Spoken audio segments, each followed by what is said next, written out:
Hey everybody, welcome to Board Online, Board Offline. Today we have another video from another channel. This time it's Jay Plays. Now, Jay has a heavy focus on solo gaming with lots of videos on games like Mage Knight, Spirit Island, Renegade. So be sure to go check out his channel. We have a link in the description below so you can get over to his channel and see what all he's got to offer.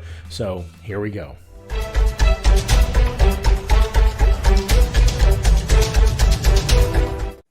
Hey, what's up guys? Welcome to another Mage Knight highlights. Today we're going to go through the spells.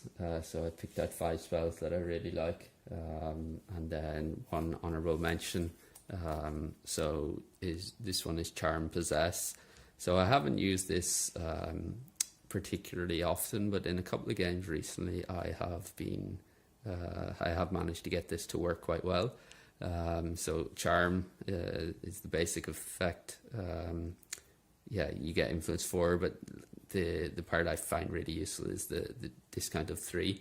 So using this to recruit some elite units. I think there was a game recently where I had, I think it was 4 elite units by the end of the game, and that was in large part due to being able to use Charm and getting the discount of 3 in different rounds. So yeah, that is obviously a great effect. But then Possess, I think I've only used this once, and it worked really well. So one enemy doesn't attack, so you could choose like any non-arcane immune enemy, but you also get attack equal to its attack including its elements, and you can use it to target other enemies. So for example, in a city battle, the last city or whatever, if you target let's say the fire dragon, who does 9 fire attack, so he just doesn't do that attack, and then you basically get 9 fire attack in the attack phase, and you can use that to target other enemies, which is yeah, it's great when it works. It is hard to get it to work, obviously, because getting black mana is quite difficult in general. But yeah,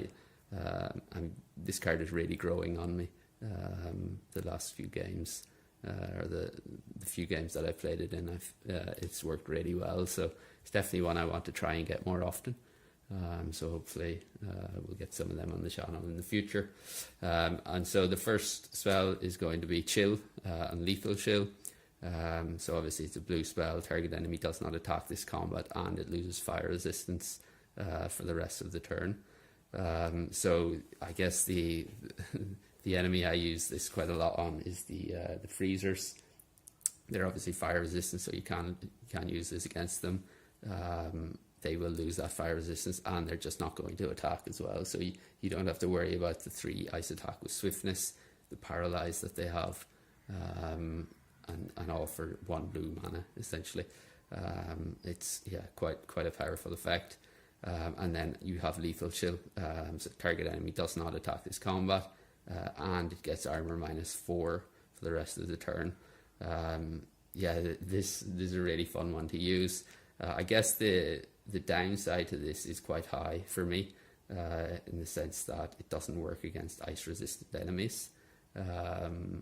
So yeah, it comes with quite a bit of a cost. So like some adventure sites I've gone into, I've pulled the random token, and the enemy has ice resistance, so I basically negates the powerfulness of Chill.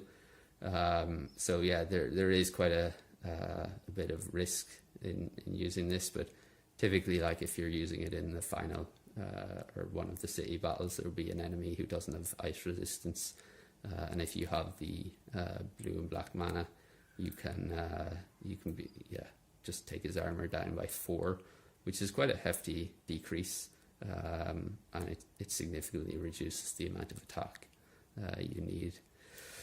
So yeah, that is the first one I chose, and then the second is Whirlwind Tornado.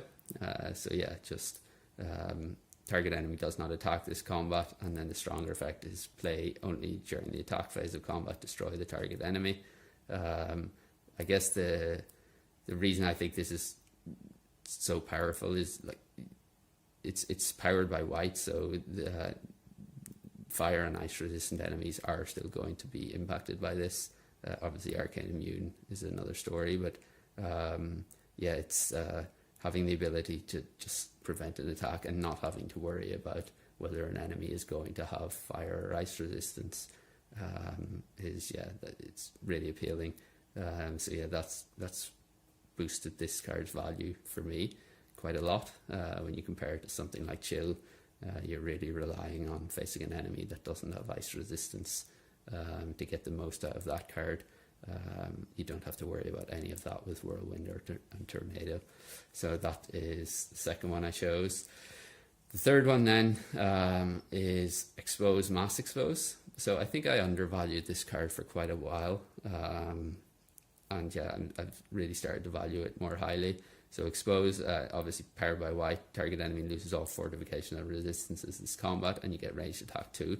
I think that was the part that really made me hesitate with taking this, was the ranged attack 2. It doesn't sound like a lot, but if you're combining it with, let's say, a unit or another card or two that also has ranged attack, this can be such a powerful card. Just an enemy losing all their fortifications and resistances.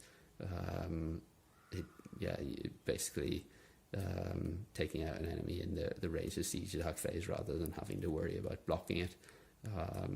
So yeah, I wouldn't be fooled by the fact that you only get ranged attack of 2.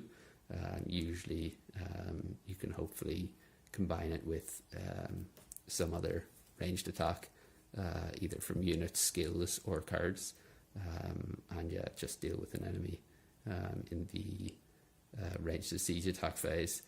And yeah, you can even combine, or you could even use it to group. Let's say you had an enemy or 2 enemies in a city, one of which had the unfortified ability and the other one was fortified. You could obviously target the fortified one and then use all your ranged attack to take out him and the unfortified enemy as well. So yeah, the fact that you lose, or the enemy loses all fortification and resistances, I think is the part that's really makes this quite powerful. And then Mass Expose, enemies lose all fortifications this combat, or they lose all resistances, and you get ranged attack 3 as well.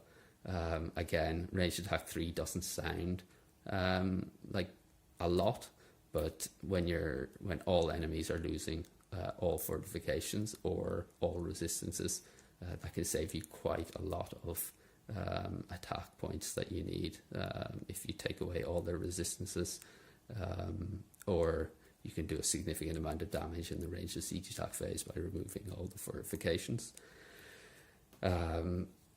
So yeah, it's a very powerful card. Definitely one I undervalued for a long time, but I'm coming around to it a lot more in recent games. Second, or the fourth one then is Flamewall, Flamewave. So obviously red powered card. You get fire attack 5 or fire block 7. Though, like fire block 7, like that's a significant amount of block, even if it is inefficient. But usually you can hopefully find an enemy that you can use the block as efficient rather than inefficient block.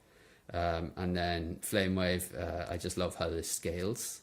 So you get, again, fire attack 5 or fire block 7, but the attacker block is increased by 2 for each enemy you're facing. So if you're facing, like, let's say 4 enemies by the block or the attack phase in a city, that's fire attack 5 or fire block 7 is going to get increased by 8, which is quite incredible. So yeah, the real powerful effect is the way it scales, I think, and just having it increase dependent on the number of enemies that you're facing makes this so appealing, in addition to just the high number for your attack or block. That makes this one of the strongest cards, I think. And then the final one, I'm sure many of you may be able to guess, is Tremor Earthquake. So yeah, I absolutely love this card. I just think it's so powerful. I love when I see it in the spells offer early, and then I also have a Mage Tower available. I'm almost always going to try and pick up Tremor Earthquake.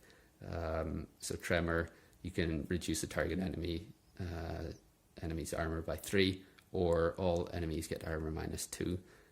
So that's a pretty significant decrease for 1 green mana, and it's useful in every battle, because again, it's not affected by fire or ice resistance because it's powered by green.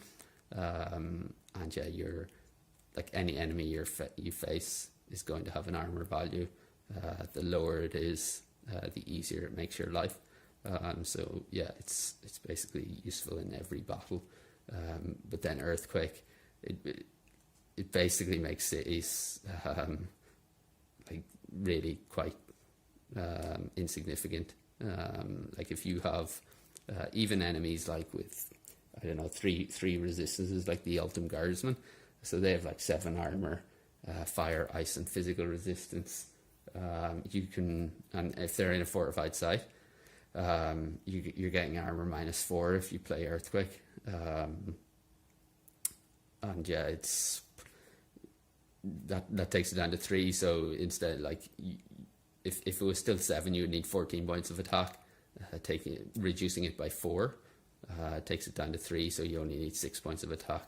And if you're applying that across all enemies in a fortified site, so you can basically be facing 5 enemies in the final city, and then you play Earthquake, and a lot of those are going to be down to, you know, like 1, 2, maybe 3 armor.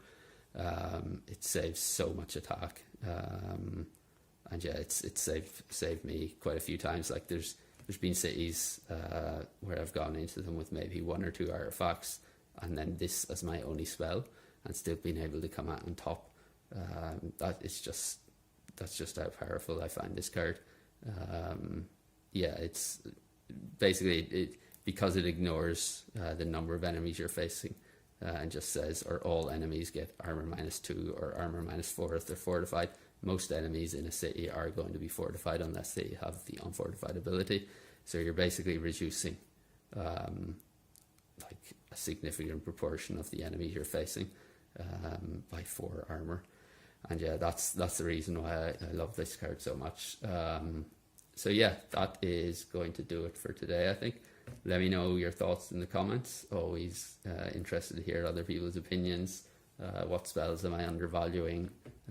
Do you also find these ones powerful?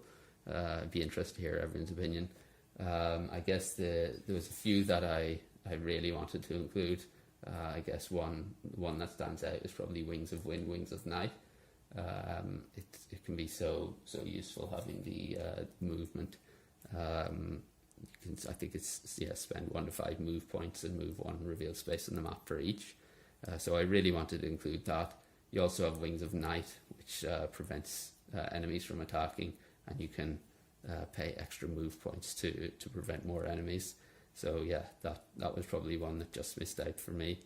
I mean, I could have probably made a case for including it. But yeah, let me know in the comments your thoughts, and thanks for joining. Hope you can join again next time.